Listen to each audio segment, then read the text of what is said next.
ابو سفیان بن حرب بیان کرتے ہیں کہ ہرقل شاہ روم کے بادشاہ نے ان سے کہا، میں نے تم سے پوچھا تھا کہ اس رسول کے ماننے والے بڑھ رہے ہیں یا گھٹ رہے ہیں؟ تو نے جواب میں بتلایا کہ وہ بڑھ رہے ہیں۔ ٹھیک ہے، ایمان کا یہی حال رہتا ہے یہاں تک کہ وہ پورا ہو جائے، اور میں نے تجھ سے پوچھا تھا کہ کوئی اس کے دین میں آ کر پھر اس کو برا جان کر پھر جاتا ہے؟ تو نے کہا نہیں، اور ایمان کا یہی حال ہے، جب اس کی خوشی دل میں سما جاتی ہے تو پھر اس کو کوئی برا نہیں سمجھ سکتا۔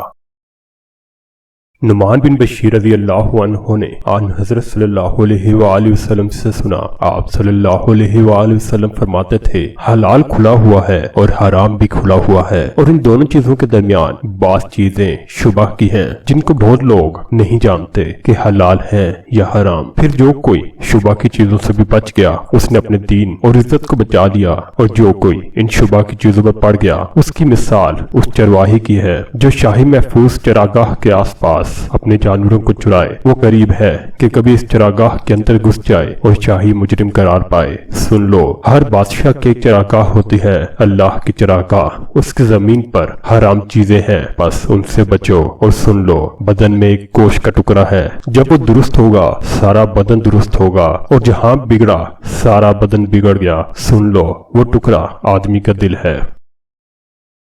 ابو جمرہ سے نقل ہے کہ میں عبداللہ بن عباس رضی اللہ عنہ کے پاس بیٹھا کرتا تھا، وہ مجھ کو خاص اپنے تخت پر بٹھاتے۔ ایک دفعہ کہنے لگے کہ تم میرے پاس مستقل طور پر رہ جاؤ، میں اپنے مال میں سے تمہارے لیے حصہ مقرر کر دوں گا۔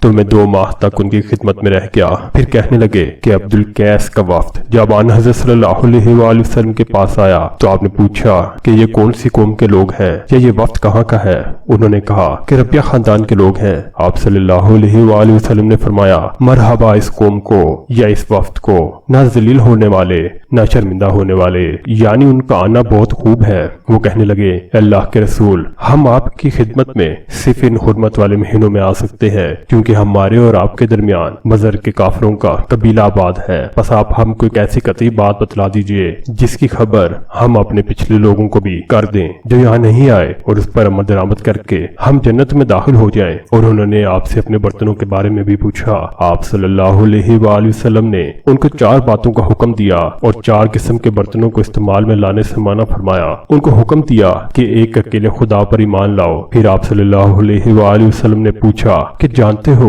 ایک اکیلے خدا پر ایمان لانے کا مطلب کیا ہے؟ انہوں نے کہا کہ اللہ اور اس کے رسول ہی کو معلوم ہے۔ آپ صلی اللہ علیہ وآلہ وسلم نے فرمایا، کس بات کی گواہی دینا کہ اللہ کے سوا کوئی معبود نہیں، اور یہ کہ حضرت محمد صلی اللہ علیہ وآلہ وسلم اس کے سچے رسول ہیں، اور نماز قائم کرنا اور زکوٰۃ ادا کرنا اور رمضان کے روزے رکھنا، اور مال غنیمت سے جو ملے اس کا 5واں حصہ مسلمانوں کے بیت المال میں داخل کرنا، اور 4 برتنوں کے استعمال سے آپ صلی اللہ علیہ وآلہ وسلم نے ان کو منع فرمایا، سبز لاکھی مرتبان سے اور کدو کے بنائے ہوئے برتن سے، لکڑی کے کھودے ہوئے برتن سے اور روغنی برتن سے، اور فرمایا کہ ان باتوں کو حفظ کر لو اور ان لوگوں کو بھی بتلا دینا جو تم سے پیچھے ہیں اور یہاں نہیں آئے ہیں۔